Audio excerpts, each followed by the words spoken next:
अस्सलाम वालेकुम नाज़रीन, मां आहियां अब्दुल मोमिन जोनो। तव्हां ख़बर ॾियूं था त पाकिस्तान मुस्लिम लीग नून डिवीज़न शहीद बेनज़ीराबाद जे इंफॉर्मेशन सेक्रेटरी मोहम्मद शफ़ीक आर ऐं प्रेस क्लब काज़ी अहमद जे साफ़िन सां ॻाल्हाईंदे चयो आहे त Pakistan Muslim League Nawaz group Pakistan समेत डिवीज़न में ॾींहं राति महिनत करे रही आहे। इंशाअल्लाह 2023 में सिंध जो वज़ीर आला नवाज़ लीग जो हूंदो।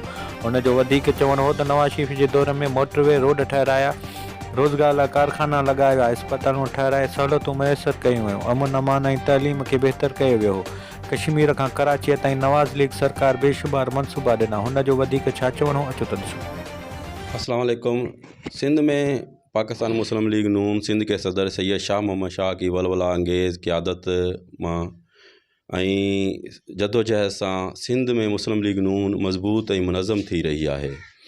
नवाबशाह डिवीज़न सदर एडवोकेट अब्दुल हफ़ीज़ खोसा साहब, असांजो सांगड़ जो सदर रईस अनवर मरी साहब, ज़िले नवाबशाह जो सदर अनवर और ज़िले नवाबशाह जो सदर सैयद GM शाह साहब, निशारो फ़रोज़ जो सदर एडवोकेट वसीम अवान साहब ॾींहुं राति जदोजहद में मसरूफ़ आहिनि। मुस्लिम लीग नून के मज़बूत करण जे लाइ लाला अब्दुल करीम काकड़, हरेश कुमार सिख हेजा ऐं राजपर अब्दुलरहमान राजपर अब्दुल ऐं कादर बख्श कलमती ही शख़्सियतूं मुस्लिम लीग नून में ऐलान करे चुकियूं आहिनि।